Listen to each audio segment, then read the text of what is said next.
Weaving is a method of textile production in which two distinct sets of yarns or threads are interlaced at right angles to form a fabric or cloth. Other methods are knitting, felting, and braiding or plaiting. The longitudinal threads are called the warp and the lateral threads are the weft or filling. Weft or woof is an Old English word meaning that which is woven. The method in which these threads are interwoven affects the characteristics of the cloth. Cloth is usually woven on a loom, a device that holds the warp threads in place while filling threads are woven through them. A fabric band which meets this definition of cloth. Warp threads with a weft thread winding between can also be made using other methods, including tablet weaving, backstrap, or other techniques without looms. The way the warp and filling threads interlace with each other is called the weave. The majority of woven products are created with one of three basic weaves: plain weave, satin weave, or twill. Woven cloth can be plain, in one color or a simple pattern, or can be woven in decorative or artistic design. Process and terminology. In general, weaving involves using a loom to interlace two sets of threads at right angles to each other. The warp, which runs longitudinally, and the weft, or woof, that crosses it. One warp thread is called an end and one weft thread is called a pick. The warp threads are held taut and in parallel to each other, typically in a loom. There are many types of looms. Weaving can be summarized as a repetition of these three actions, also called the primary motion of the loom. Shedding, where the ends are separated by raising or lowering heeled frames. Heddles, to form a clear space where the pick can pass. Picking, where the weft or pick is propelled across the loom by hand. An airjet, a rapier or a shuttle. Beating up or battening, where the weft is pushed up against the fell of the cloth by the reed. The warp is divided into two overlapping groups, or lines, most often adjacent threads belonging to the opposite group, that run in two planes, one above another, so the shuttle can be passed between them in a straight motion. Then, the upper group is lowered by the loom mechanism, and the lower group is raised.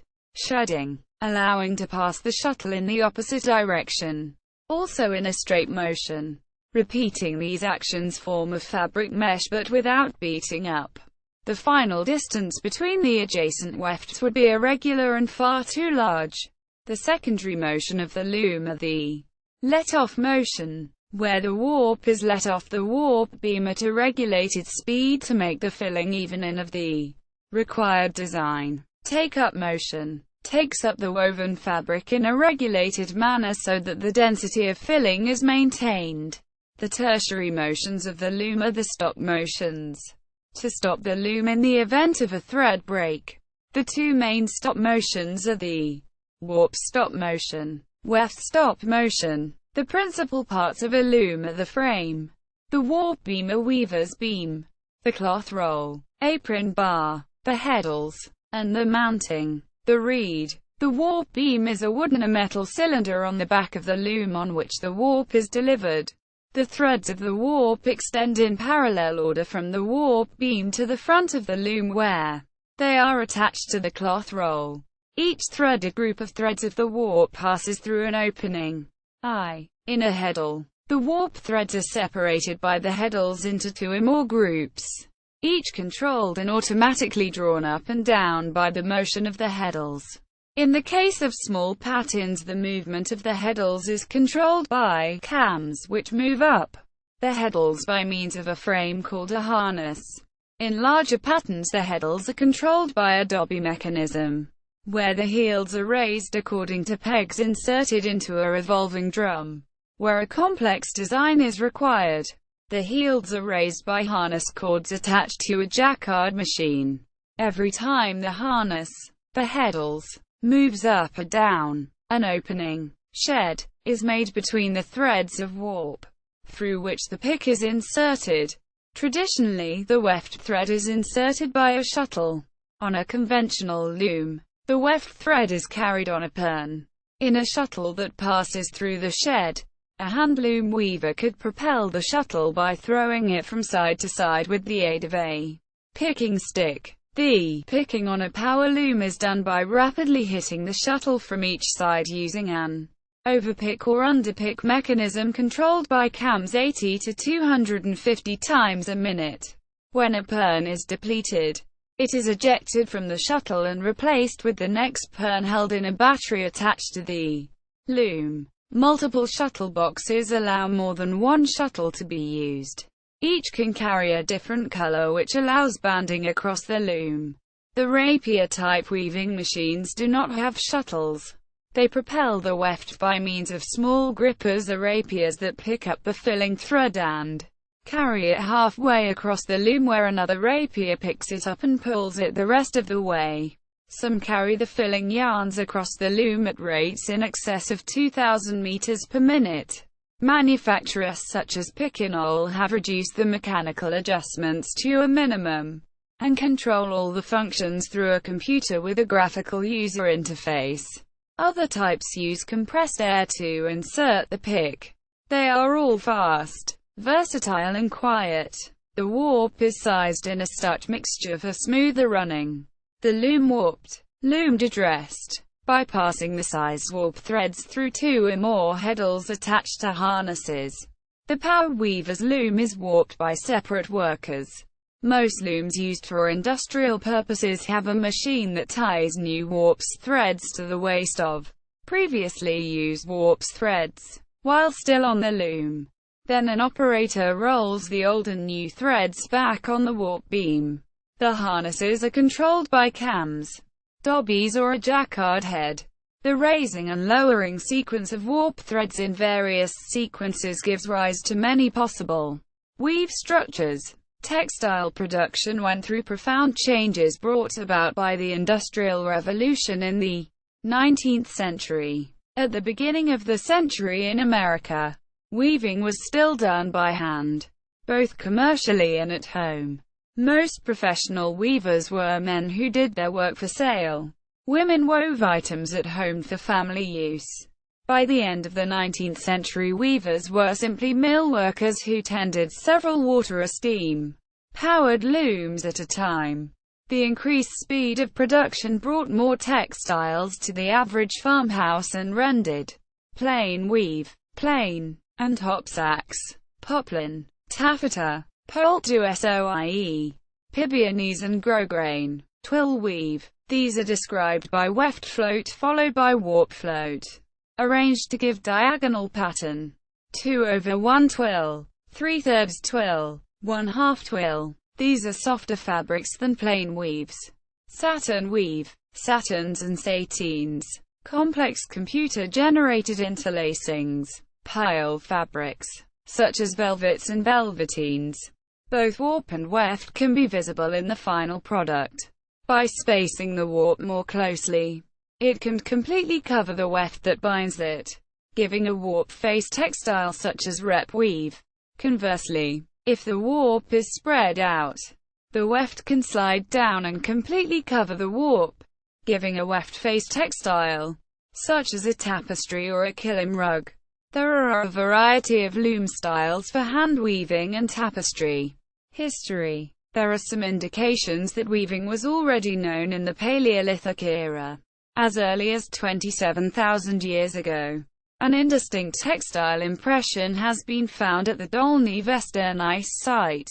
According to the find, the weavers of Upper Paleolithic were manufacturing a variety of cordage types, produced plaited basketry and sophisticated twined and plain woven cloth.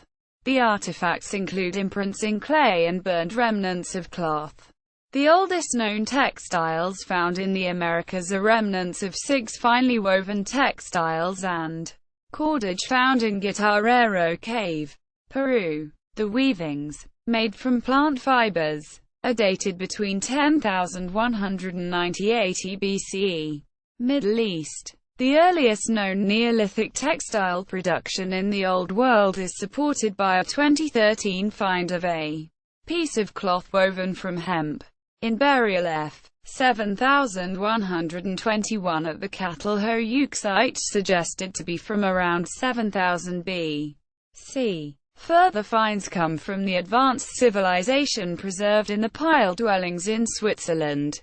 Another extant fragment from the Neolithic was found in Fayum, at a site dated to about 5000 BCE. This fragment is woven at about 12 threads by 9 threads per centimeter in a plain weave. Flax was the predominant fiber in Egypt at this time, 3600 BCE, and continued popularity in the Nile Valley, though wool became the primary fiber used in other cultures around 2000 BCE. Weaving was known in all the great civilizations, but no clear line of causality has been established. Early looms required 2 people to create the shed and 1 person to pass through the filling. Early looms wove a fixed length of cloth, but later ones allowed warp to be wound out as the fell progressed. The weavers were often children or slaves. Weaving became simpler when the warp was sized. The Americas. The indigenous people of the Americas wove textiles of cotton throughout tropical and subtropical America and in the South American Andes of wool from camelids, primarily domesticated llamas and alpacas. Cotton and the camelids were both domesticated by about 4000 BCE. American weavers are credited with independently inventing nearly every non-mechanized technique known today. Quote, "In the Inca Empire of the Andes, women did most of the weaving using backstrap looms to make small pieces of cloth in vertical frame and single-headle looms for larger pieces." Andean textile weavings were of practical, symbolic, religious, and ceremonial importance and used as currency, tribute, and as a determinant of social class and rank. 16th-century Spanish colonists were impressed by both the quality and quantity of textiles produced by the Inca Empire. Some of the techniques and designs are still in use in the 21st century. The oldest known weavings in North America come from the Windover archaeological site in Florida, dating from 4900 to 6500 B.C., and made from plant fibers. The Windover hunter-gatherers produced finely crafted, twined and plain weave textiles. China and East Asia. The weaving of silk from silkworm cocoons has been known in China since about 3500 BCE. Silk that was intricately woven and dyed, showing a well-developed craft, has been found in a Chinese tomb dating back to 2700 BCE. Sericulture and silk weaving spread to Korea by 200 BCE, to Khotan by 50 CE, and to Japan by about 300 CE. The pit-treadle loom may have originated in India, though most authorities establish the invention in China. Pedals were added to operate heddles. By the Middle Ages, such devices also appeared in Persia, Sudan, Egypt and possibly the Arabian Peninsula, where the operator sat with his feet in a pit below a fairly low-slung loom. Quote, "In 700 CE, horizontal looms and vertical looms could be found in many parts of Asia, Africa and Europe. In Africa, the rich dressed in cotton while the poorer wore wool. By the 12th century it had come to Europe either from the Byzantium or Moorish Spain, where the mechanism was raised higher above the ground on a more substantial frame. Medieval Europe.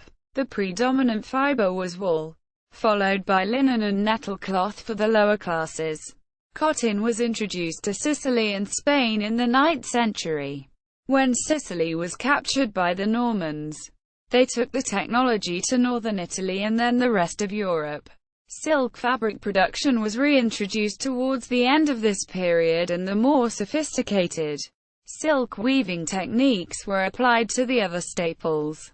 The weaver worked at home and marketed his cloth at fairs. Warp-weighted looms were commonplace in Europe before the introduction of horizontal looms in the 10th and 11th centuries. Weaving became an urban craft, and to regulate their trade, craftsmen applied to establish a guild. These initially were merchant guilds, but developed into separate trade guilds for each skill. The cloth merchant, who was a member of a city's weavers' guild, was allowed to sell cloth. He acted as a middleman between the tradesmen weavers and the purchaser.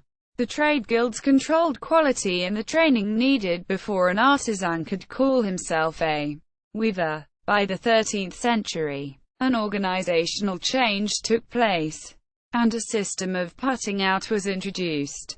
The cloth merchant purchased the wool and provided it to the weaver, who sold his produce back to the merchant. The merchant controlled the rates of pay and economically dominated the cloth industry. The merchant's prosperity is reflected in the wool towns of eastern England, Norwich, Bury St Edmunds and Lavenham being good examples. Wool was a political issue.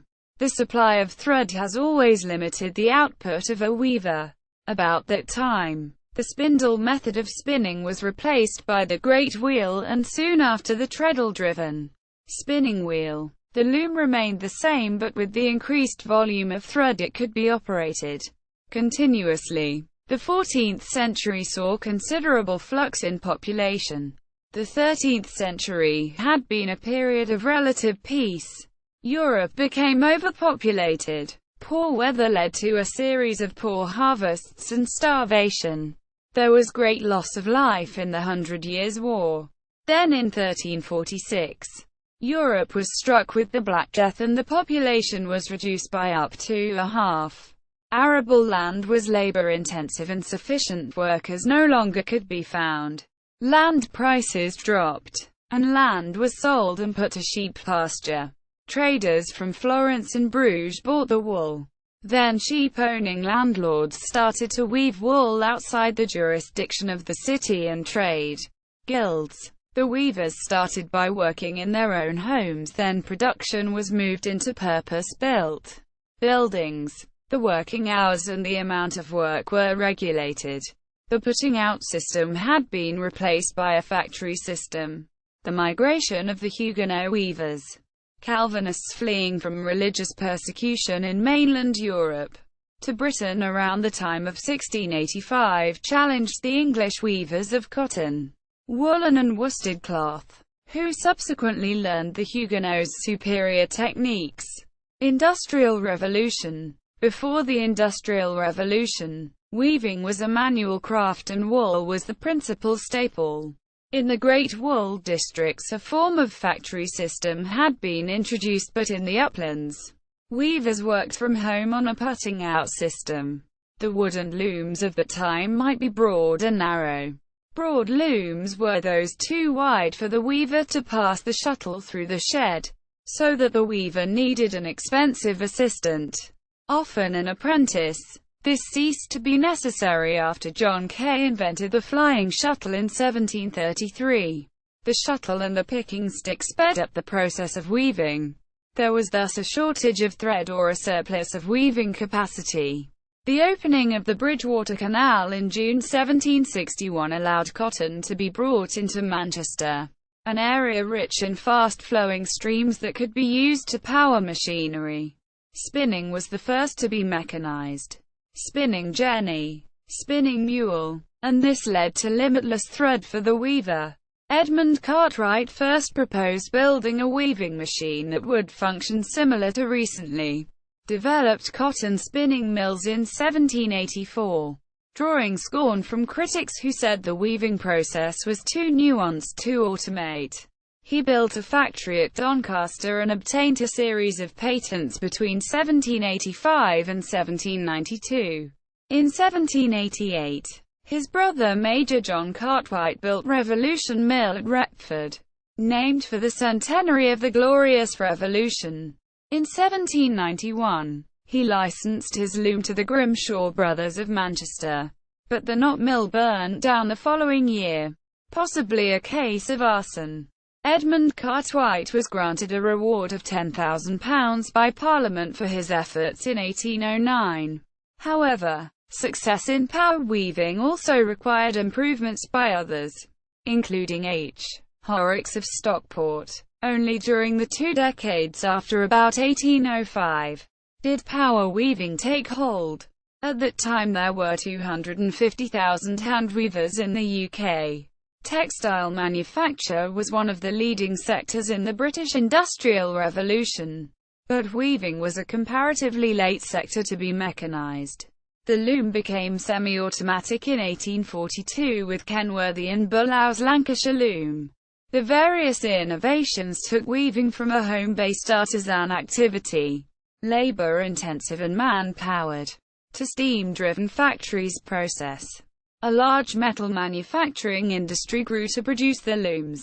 Firms such as Howard and Bullough of Accrington, and Tweedales and Smalley and Platt Brothers. Most power weaving took place in weaving sheds, in small towns circling Greater Manchester away from the cotton spinning area. The earlier combination mills where spinning and weaving took place in adjacent buildings became rarer. Wool and worsted weaving took place in West Yorkshire and particular Bradford. Here there were large factories such as Lister's or Drummond's, where all the processes took place. Both men and women with weaving skills emigrated, and took the knowledge to their new homes in New England, to places like Pawtucket and Lowell. Woven, grey cloth, was then sent to the finishes where it was bleached, dyed and printed. Natural dyes were originally used, with synthetic dyes coming in the second half of the 19th century. The need for these chemicals was an important factor in the development of the chemical industry. The invention in France of the jacquard loom in about 1803 enabled complicated pattern cloths to be woven. By using punched cards to determine which threads of colored yarn should appear on the upper side of the cloth, the jacquard allowed individual control of each warp thread, row by row without repeating. So very complex patterns were suddenly feasible. Samples exist showing calligraphy and woven copies of engravings. Jacquards could be attached to hand looms or power looms. The role of the weaver. A distinction can be made between the role and lifestyle and status of a hand loom weaver, and that of the power loom weaver and craft weaver. The perceived threat of the power loom led to disquiet and industrial unrest. Well-known protests movements such as the Luddites and the Chartists had hand loom weavers amongst their leaders. In the early 19th century, power weaving became viable. Richard Guest in 1823 made a comparison of the productivity of power and hand loom weavers. A very good hand weaver, a man 25 or 30 years of age, will weave 2 pieces of 9/8 shirting per week, each 24 yards long, and containing 105 shoots of weft in an inch, the reed of the cloth being a 44 Bolton count, and the warp and weft 40 hanks to the pound. A steam loom weaver, 15 years of age, will in the same time weave 7 similar pieces. He then speculates about the wider economics of using power loom weavers. It may very safely be said that the work done in a steam factory containing 200 looms would, if done by hand weavers, find employment and support for a population of more than 2,000 persons. Hand loom weavers. Hand loom weavers were mainly men due to the strength needed to batten. They worked from home, sometimes in a well-lit attic room. The women of the house would spin the thread they needed, and attend to finishing. Later women took to weaving. They obtained their thread from the spinning mill, and working as outworkers on a piecework contract. Over time, competition from the power looms drove down the piece rate and they existed in increasing poverty. Power loom weavers. Power loom workers were usually girls and young women. They had the security of fixed hours, and except in times of hardship, such as in the cotton famine, regular income. They were paid a wage and a piecework bonus. Even when working in a combined mill, weavers stuck together and enjoyed a tight-knit community. The women usually minded the 4 machines and kept the looms oiled and clean. They were assisted by little tenters, children on a fixed wage who ran errands and did small tasks. They learnt the job of the weaver by watching. Often they would be half-timers, carrying a green card which teacher and overlookers would sign to say they had turned up at the mill in the morning and in the afternoon at the school. At 14 or so they come full-time into the mill, and started by sharing looms with an experienced worker where it was important to learn quickly as they would both be on piecework. Serious problems with the loom were left to the tackler to sort out. He would inevitably be a man, as were usually the overlookers. The mill had its health and safety issues. There was a reason why the women tied their hair back with scarves. Inhaling cotton dust caused lung problems, and the noise was causing total hearing loss. Weavers would mean more as normal conversation was impossible. Weavers used to kiss the shuttle, that is suck thread through the eye of the shuttle. This left a foul taste in the mouth due to the oil, which was also carcinogenic. Craft weavers. Arts and crafts was an international design philosophy that originated in England and flourished between 1860 and 1910, especially the second half of the period, continuing its influence until the 1930s. Instigated by the artist and writer William Morris, 1834 to 1896. During the 1860s and inspired by the writings of John Ruskin, 1819 to 1900, it had its earliest and most complete development in the British Isles but spread to Europe and North America. It was largely a reaction against mechanization and the philosophy advocated of traditional craftsmanship using simple forms and often medieval, romantic or folk styles of decoration. Hand weaving was highly regarded and taken up as a decorative art. Bauhaus Weaving Workshop. In the 1920s, the weaving workshop of the Bauhaus Design School in Germany aimed to raise weaving, previously seen as a craft, to a fine art, and also to investigate the industrial requirements of modern weaving and fabrics.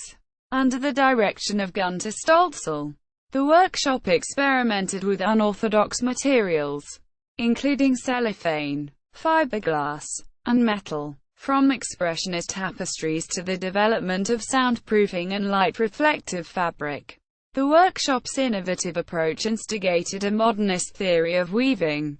Former Bauhaus student and teacher Annie Albers published the seminal 20th-century text on weaving in 1965. Other notables from the Bauhaus Weaving Workshop include Otti Berger, Margaretha Reichart, and Bonita Otte. Other cultures. Weaving in the American colonies. 1500 to 1800. Colonial America relied heavily on Great Britain for manufactured goods of all kinds. British policy was to encourage the production of raw materials in colonies and discourage manufacturing. The Wool Act 1699 restricted the export of colonial wool. As a result, many people wove cloth from locally produced fibers. The colonists also used wool, cotton and flax, linen, for weaving. Though hemp could be made into serviceable canvas and heavy cloth, they could get one cotton crop each year. Until the invention of the cotton gin, it was a labor-intensive process to separate the seeds from the fibers.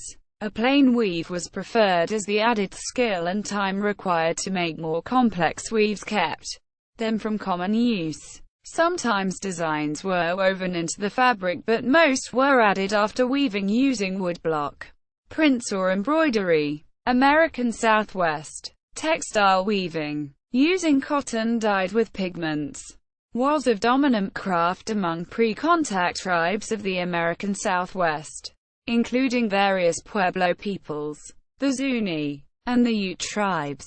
The first Spaniards to visit the region wrote about seeing Navajo blankets. With the introduction of Navajo Churro sheep, the resulting woolen products have become very well known. By the 18th century, the Navajo had begun to import yarn with their favorite color, Bayeta red. Using an upright loom, the Navajos wove blankets worn as garments and then rugs after the 1880s for trade. Navajo traded for commercial wool, such as Germantown, imported from Pennsylvania. Under the influence of European-American settlers at trading posts, Navajos created new and distinct styles, including two gray hills, predominantly black and white, with traditional patterns, tecenospios, colorful, with very extensive patterns, ganado, founded by Don Lorenzo Hubble, red-dominated patterns with black and white, crystal, founded by J. B. Moore, Oriental and Persian styles, almost always with natural dyes, wide ruins, quote, chinli, banded geometric patterns, clargito, diamond-type patterns, red mesa, and bold diamond patterns. Many of these patterns exhibit a fourfold symmetry, which is thought to embody traditional ideas about harmony, or aujo. Amazon cultures. Among the indigenous people of the Amazon basin, densely woven palm bast mosquito netting, or tents, were utilized by the Panoans, Tupinamba, Western Tucano, Jamio, Zaparoans, and perhaps by the indigenous peoples of the central Walaga River Basin.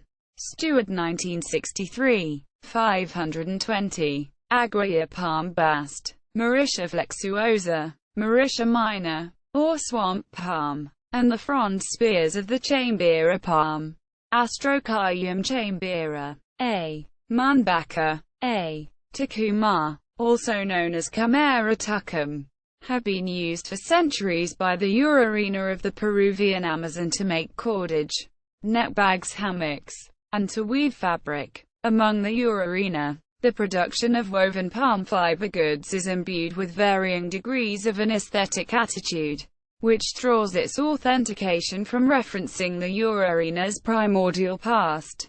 Urarina mythology attests to the centrality of weaving and its role in engendering Urarina society.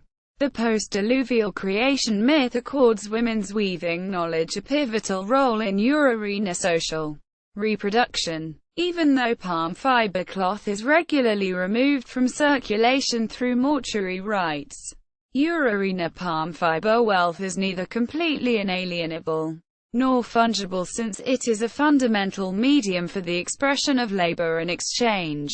The circulation of palm fiber wealth stabilizes a host of social relationships, ranging from marriage and fictive kinship, compadrazgo, spiritual compeership, to perpetuating relationships with the deceased. See also basket weaving, Persian weave, fatate, textile manufacturing terminology, weaving, mythology, notes, bibliography, Encyclopaedia Britannica 1911, Weaving at the Wayback Machine, archived May 28, 2013, resource collection and online repository of articles, 4,720. Books, 459. Illustrations, 271. Patents, 398. And periodicals, 1322. Relating to weaving. British Pathé Weaving Linen 1940–1949 educational film. Illustrated Guide of Tilling and Weaving. Rural Life in China from 1696.